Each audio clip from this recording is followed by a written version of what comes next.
చెప్పేది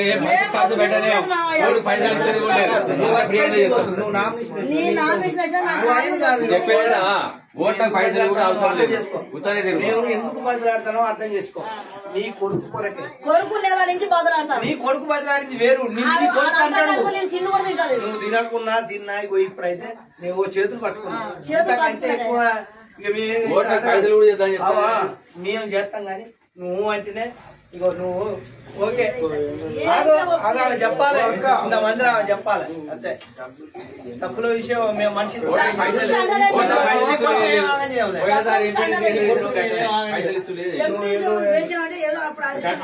అన్ని గట్టిగా ఉంటాయి. ఇప్పుడు కూడా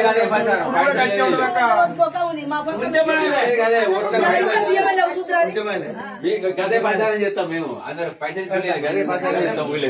మరి మీకేం లేకపోతే మేము ఉన్నామమ్మా.